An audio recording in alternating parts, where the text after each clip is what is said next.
माझी 28 वर्षांची दीदी बऱ्याच वर्षांनंतर घरी आली होती. लग्नात रस नसल्यामुळे तिने वडिलांसोबत वाद घालून नोकरी करण्यासाठी दुसऱ्या शहरात गेली होती. त्यानंतर ती तिथेच राहत होती. ती आल्यानंतर ती नेहमी माझ्या भोवतीच फिरत असायची. एक दिवस जेव्हा आईवडील घरी नव्हते तेव्हा मी चुकून जीन्सची चेन चुकीच्या जागी अडकवून घेतली. तेव्हा ताई माझ्या मदतीसाठी आली, पण त्यानंतर तिने अचानक मला चुकीच्या ठिकाणी स्पर्श करायला सुरुवात केली.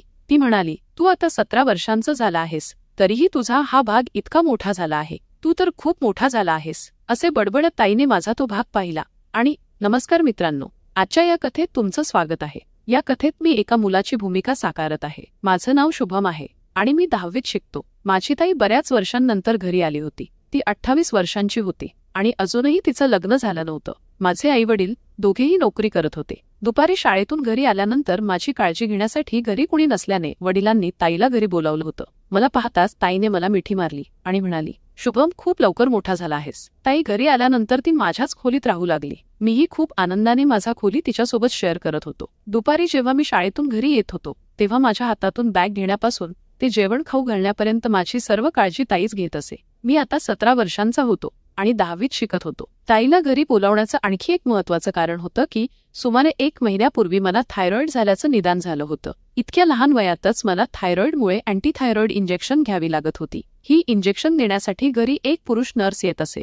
जशी महिला नर्स असतात तसेच पुरुष नर्सही असतात. तो मुलगा दररोज दुपारी मला इंजेक्शन देण्यासाठी येत असे. पाहता पाहता ताई घरी आले. किती दिवस झाले होते. माझ्या शाळेत जाण्यापासून ते माझ्या अभ्यासपर्यंतची सर्व जबाबदारी ताईच घेत होती. एक रात्री अचानक माझी झोप उघडली. माझी झोप अचानक उघडण्याचं कारण होतं माझ्या शरीरावर फिरणारा हात. ताई अचानक माझ्या शरीरावर हात फिरवू लागली होती. मला माझ्या शरीरावर कोणी हात फिरवणं बिलकुल आवडत नव्हतं. मला वाटलं की हे सगळं ताईने चुकून केलं असेल. पण हळूहळू ताईच्या काही अशा गोष्टी माझ्या समोर आल्या ज्या मला बिलकुल आवडल्या नाहीत.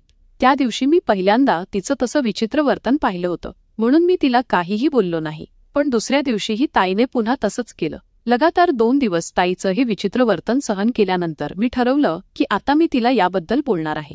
दुसऱ्या दिवशी जेव्हा मी दुपारी शाळेतून घरी आलो आणि जेवण करताना मी तिला प्रश्न विचारला, तेव्हा मी म्हणालो, ताई, गेल्या 2 दिवसांपासून रात्री झोपताना तू माझ्या शरीरावर का हात फिरवतेस? तुला काही वाईट स्वप्न येतं का?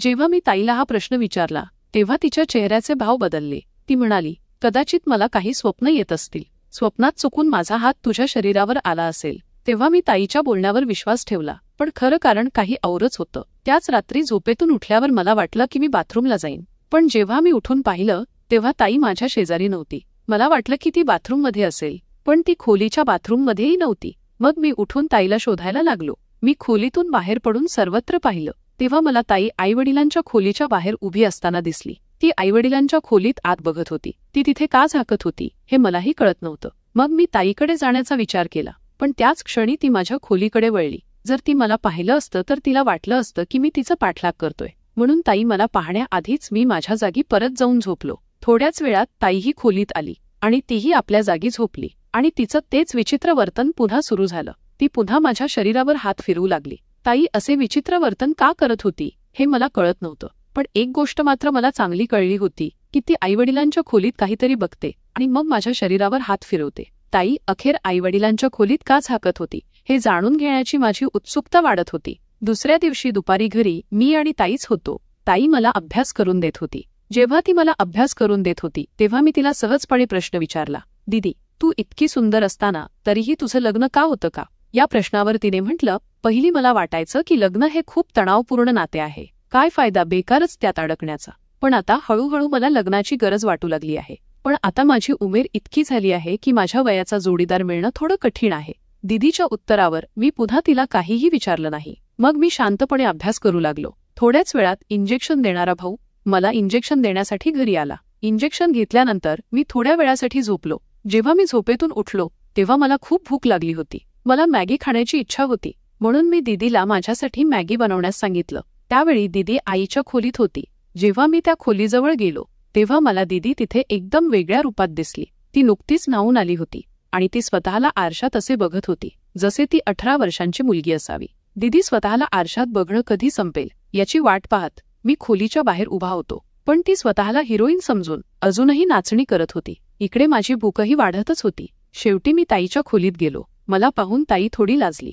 त्यावेळी ती अशीच माझ्या समोर उभी होती आणि मला बोलू लागली, ताई त्यावेळी न्हाण्याचा गाऊन घातला होता. मला पाहून ती म्हणाली, उठलास शुभम तू? बरं, आता तू आलासच तर सांग, मी कशी दिसते? मला भूक लागली होती म्हणून मी तिथे गेलो होतो. पण ताई माझ्याकडून स्वतःची प्रशंसा ऐकायलाच व्यस्त होती. मग तिने माझा हात धरून मला आरशासमोर नेलं. एक हात माझ्या गळ्यात टाकून ती माझ्या मागे उभी राहिली. ती म्हणाली, शुभम तुला काय वाटतं, मला अजून लग्न करावं का? ताईच्या या प्रश्नावर मी काय उत्तर द्यावं हे मला कळत नव्हतं. मी तिला म्हणालो, ताई, लग्न करणं हा तुझा वैयक्तिक निर्णय आहे, यावर मी काहीही बोलू शकत नाही. मी तर इथे फक्त म्हणून आलो होतो की मला खूप भूक लागली आहे. तू माझ्यासाठी मॅगी बनवू शकतेस का? माझं बोलणं ऐकून ताई हसली. ती म्हणाली, मी तुला मोठा समजत होते, पण तू अजूनही मुलासारखाच वागतोय. काही नाही, आता तुला शहाणा करण्याची जबाबदारी माझी आहे. ठीक आहे, तू इथेच थांब, मी तयार होऊन येते. मग मी त्या खोलीतून बाहेर आलो. थोड्याच वेळात तिने मला मॅगी बनवून दिली. त्याच रात्री मी ठरवलं की मी आईवडिलांच्या खोलीत झाकून पाहेन, कारण मला हे जाणून घ्यायचं होतं की ताई तिथे का जाते. रात्री झोपल्यानंतर थोड्याच वेळात मी जाणून बुजून बडबडला, पाणी कुठे आहे? मला तहान लागली आहे. पण खोलीत पाणी दिसत नव्हतं, म्हणून मला किचनमध्ये जाऊन पाणी पिणं गरजेचं होतं. मी हे सगळं जाणून बुजून करत होतो, कारण मला माहित होतं की ताईही जागी आहे. मग मी खोलीतून बाहेर पडलो. नंतर किचनमध्ये जाण्याऐवजी मी आईवडिलांच्या खोलीच्या बाहेर गेलो. दरवाजा थोडा उघडा होता आणि जेव्हा मी आत झाकून पाहिलं तेव्हा आई आणि वडील एकमेकांसोबत होते. वडिलांनी आईला प्रेमाने आपल्याकडे खेचलं होतं. तो दृश्य पाहून मला काही गोष्टी समजल्या. मला जे जाणून घ्यायचं होतं ते मला कळलं. मग मी शांतपणे माझ्या खोलीत परत आलो. त्या रात्री मी ताईला आपल्या खोलीतून बाहेर जाताना पाहिलं नाही, पण मला समजलं की ताईच्या मनात काहीतरी वेगळं चाललं आहे. आता मला तिच्याशी एकांतात बोलणं होतं. असेच 3 दिवस गेले आणि माझ्या उन्हाळ्याच्या सुट्ट्या सुरू होणार होत्या. आई वडिलांनी कुठेतरी बाहेर जाण्याचा प्लॅन केला होता. हा प्लॅन त्यांनी फक्त आपल्यासाठीच केला होता.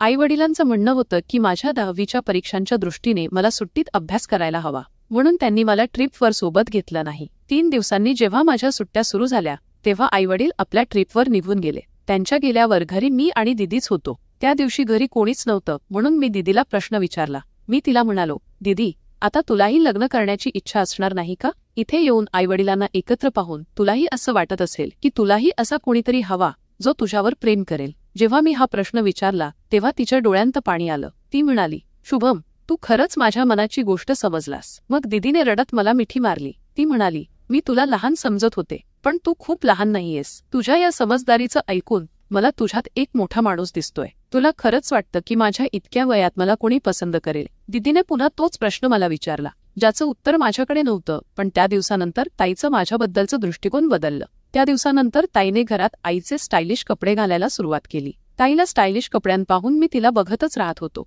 जेव्हा ती स्टायलिश कपडे घालून तयार होत असे तेव्हा ती विशेषतः माझी प्रशंसा ऐकायला उत्सुक असायची. इतकंच नाही तर ती माझ्याशी चिपकून फोटोही काढायची. ताईचा जो मला स्पर्श होत होता तो काहीतरी वेगळं दर्शवत होता. तिचा अचानक बदललेला अंदाज काहीतरी वेगळं सांगत होता, जसे ती मला बेकारचे इशारे करत असावी. खरं तर एक दिवस सकाळी नव्हून मी जीन्स घातली. जीन्स घालताना अचानक तिची जीभ चुकीच्या जागी अडकली आणि मला खूप दुखावं लागलं. मग मी जोरात जोरात आईला हाक मारली. मी काही क्षणांसाठी विसरलो होतो की आई घरी नव्हती. माझा आवाज ऐकून मावशी नाही तर ताई धावत माझ्या खोलीत आली.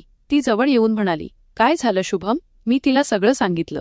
मग ती माझ्याजवळ आली आणि मला मदत करू लागली. तिने माझी जीन्स हाताळली तेव्हा मला लाज वाटली आणि मी मागे हटलो. मी म्हणालो, ताई, मला लाज वाटते. मग तिने समजावत म्हणाली, अभिच्यासाठी लाज बाजूला ठेव, नाहीतर तू कायमच्या अडचणीत सापडशील. आता तुझी आई घरी नाहीये, म्हणून मलाच तुझी मदत करावी लागेल. मग मी डोळे मिटून घेतले आणि तिला मदत करू दिली, कारण माझ्याकडे दुसरा कोणताही पर्याय नव्हता. थोड्याच वेळात तिने मला माझ्या अडचणीतून मुक्त केलं. पण त्यानंतर ताईचं माझ्याकडे पाहण्याचं दृष्टिकोन बदललं. जेव्हा तिने मला मदत केली तेव्हा अनजाणपणे तिचा स्पर्श चुकीच्या जागी झाला होता. मला मदत केल्यानंतर ती मला एक वेगळ्या नजरेने बघू लागली. ती म्हणाली, शुभम, मी तुला इतक्या दिवसांपासून सामान्य समजत होते, पण तू तर 17 वर्षांच्या वयातच खूप मोठा झाला आहेस. ताई जे काही म्हणत होती ते मला सर्व काही कळत होतं. त्यावेळी माझ्या चेहऱ्यावर स्वतःहूनच हास्य आलं. त्या दिवसानंतर ताई म्हणाली, आजपासून जेव्हापर्यंत आई घरी येणार नाही तेव्हापर्यंत मी तुला न्हावून घालीन. मी तिला नाही म्हणालो, कारण मी खूप लाजाळू होतो. माझ्या नाही म्हणण्यावर ताई म्हणाली, ठीक आहे, तू स्वतः न्हावून घे, पण न्हावून झाल्यावर तयार करण्याची जबाबदारी माझी असेल. आज तू जी चूक केलीस त्यामुळे मोठी समस्या निर्माण झाली असती. आजपासून मी तुला तयार करीन. तिच्या मागण्याला मी होकार दिला. त्या दिवशी सकाळी नेहमीप्रमाणे भाऊ इंजेक्शन देण्यासाठी घरी आला. इंजेक्शन घेतल्यानंतर मी नेहमीप्रमाणे झोपलो नाही, तर उठून खोलीतून बाहेर आलो. हॉलमध्ये येताच मी टीव्ही चालू केला. टीव्हीचा आवाज ऐकून दीदी आईच्या खोलीतून बाहेर आली. कदाचित ती आईच्या खोलीत आराम करत होती. दुपारी ती ज्या पद्धतीने तयार झाली होती त्यावरून तिची उत्सुकता काही वेगळीच होती. खरं तर आजही दीदीने छोटे कपडे घातले होते. ती म्हणाली, शुभम, मी तुझ्यासाठी विशेषतः पाणीपुरी बनवली आहे. थांब, मी किचनमधून आणून देते. किचनमध्ये जाताना तिने टीव्ही बंद केला आणि पाणीपुरी आणण्यासाठी किचनमध्ये गेली. ती मला हॉलमध्ये पाणीपुरी खिलवू शकत होती, पण तिने असं केलं नाही. ती मला माझ्या खोलीत घेऊन गेली आणि मला बेडवर बसवून स्वतःच्या हाताने पाणीपुरी खिलायला लागली. पाणीपुरी खाताना दीदी बारबार माझ्या केसांवर हात फिरवत होती. ती म्हणत होती, तू खूप हुशार झाला आहेस, आता तू मोठा झाला आहेस. मग ताईच्या परफ्यूमची सुगंध माझ्या खोलीत सर्वत्र पसरली होती. ती बोलत होती आणि मला थोड्या थोड्या वेळाने झोप येऊ लागली. थोड्याच वेळात मी खोल झोपेत गेलो. जेव्हा मी झोपेतून उठलो तेव्हा मला चक्कर येत होती. उठून मी माझ्या डोक्यावर हात ठेवला आणि बेडवर बसलो. थोड्या वेळात ताई माझ्या खोलीत आली. तिच्या चेहऱ्यावर एक विचित्र स्मित होतं. ती म्हणाली, शुभम, मला वाटलं नव्हतं की तुझ्यामुळे माझ्या आयुष्यात इतका आनंद येईल. ताईचं बोलणं मला कळत नव्हतं. मी तिच्या बोलण्याकडे फक्त डोकं हलवलं, कारण मी माझ्याच विचारात खोपला होतो. ताई म्हणाली, तू फ्रेश होऊन ये, आपण मजा करू. मी फ्रेश होऊन खोलीतून बाहेर आलो तेव्हा ताईने हॉलमध्ये माझ्या आवडीचं गाणे लावलं होतं. याआधी ताईने कधीही माझ्या आवडीचं गाणे ऐकलं नव्हतं. तिला डीजेची गाणी अजिबात आवडत नव्हती, पण त्या दिवशी तिने स्वतःच माझ्या आवडीचं गाणे लावलं होतं. इतकंच नाही तर तिने माझा हात धरून मला नाचायला लावलं. तिने माझा एक हात आपल्या कमरवर आणि दुसरा आपल्या खांद्यावर ठेवला. ती माझ्यासोबत कपल डान्स करू लागली. ताई इतकी खुश का होती हे मला कळत नव्हतं. त्या दिवसानंतर दिवसेंदिवस ताई मला खूप आनंदी दिसायला लागली. पण दुपारी जेव्हा मी झोपून उठायचो तेव्हा मला खूप थकवा वाटायचा. झोपून उठल्यावर ती नेहमी मला एकच गोष्ट सांगायची, तू आज मला खूप खुश केलंस. मी तिला कसं खुश करतोय हे मला कळत नव्हतं, पण मला जी त्रास होत होती ती मला चांगली वाटायला लागली होती. सुरुवातीला मला ताईच्या हातातून तयार होण्यास संकोच वाटायचा, पण हळूहळू मला त्याची सवय लागली. आता मी ताईच्या हातातून न लाजता तयार होऊ लागलो होतो. पुढील काही दिवसांत ताई आणि माझ्यात एक वेगळं नातं निर्माण झालं आणि मला ते सगळं चांगलं वाटायला लागलं. काही दिवसांनी आई वडील घरी आले. अचानक एक दिवस मला खूप चक्कर आली आणि मला रुग्णालयात दाखल करावं लागलं. अचानक मला काय झालं हे मलाही कळत नव्हतं. जेव्हा मी डोळे उघडले तेव्हा मला कळलं की मी जवळपास 1 महिन्यानंतर आयसीयू मधून बाहेर आलो आहे. 1 महिना आयसीयू मध्ये राहिलो आणि याचं कारण जेव्हा डॉक्टरांनी आई वडिलांना सांगितलं तेव्हा तेही माझ्यासोबतच हैराण झाले.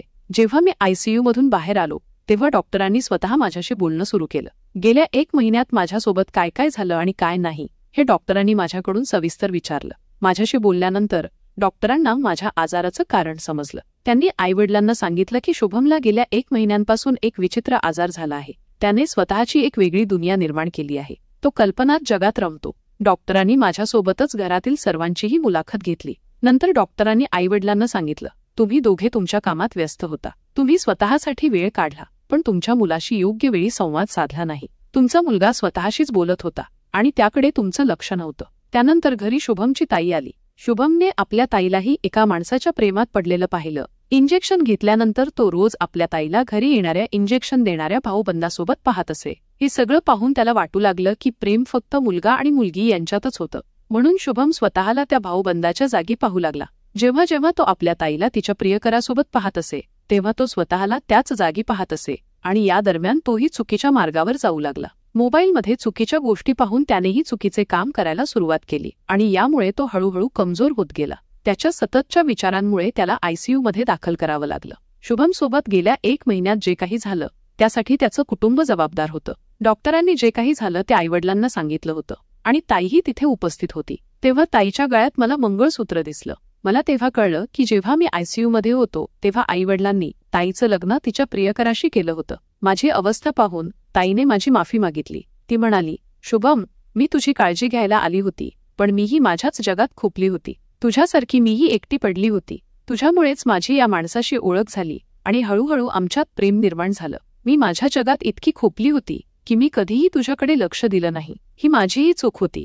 ताईच्या बोलण्याला मी काही उत्तर देऊ शकलो नाही, कारण मी स्वतः बोलण्यास असमर्थ होतो. मला कोणता आजार होता हे मला स्वतःलाही कळत नव्हतं. माझ्या आजाराबद्दल कळल्यानंतर आईवडिलांनी त्या दिवसानंतर माझी स्वतः काळजी घ्यायला सुरुवात केली. त्यांनी माझ्याशी बोलणं सुरू केलं. तेव्हा मला हे कळलं की प्रेम फक्त प्रेमी प्रेमिका यांच्यातलं नातं नसतं, तर आई वडील आणि मुलाचंही एक प्रेमळ नातं असतं. तर मित्रांनो, आपल्या मुलांना इतरांच्या ताब्यात सोडू नये. आजकाल अनेक आई वडील आपल्या करिअर बनवण्यात व्यस्त असतात. याच करिअरच्या धावपळीत ते अनजाणपणे आपल्या मुलांची उपेक्षा करतात. त्यांना याची जाणीवही होत नाही. जर आई वडील स्वतःच आपल्या कामात व्यस्त असतील तर त्याचे दुष्परिणाम मुलांवर होऊ लागतात. मुलांना गंभीर मानसिक आजार होण्याचा धोका असतो. जर तुम्ही आपल्या मुलांना अशा प्रकारच्या मानसिक आजारांपासून वाचवू इच्छित असाल तर मुलांशी मित्रासारखे वागवा. दररोज त्यांच्याशी बोलत राहा. कधी कधी त्यांना बाहेर फिरवायला घेऊन जा. प्रत्येक आईवडिलांसाठी त्यांचं मुलं ही सर्वात मोठी संपत्ती असते, हे आईवडिलांनी कधीही विसरू नये. तर मित्रांनो, ही होती आजची आपली छोटीशी गोष्ट. तुम्हाला ही गोष्ट कशी वाटली हे कमेंट करून नक्की सांगा. जर तुम्हाला ही गोष्ट आवडली असेल तर तिला लाईक करा आणि तुमच्या मित्रांसोबत शेअर करा. पुढे अशाच रोमांचक गोष्टींसाठी आमच्या RK मराठी स्टोरी चॅनलला सबस्क्राईब करा आणि बेल आयकॉन दाबणं विसरू नका, जेणेकरून तुम्ही आमची कोणतीही गोष्ट मिस करणार नाही. धन्यवाद.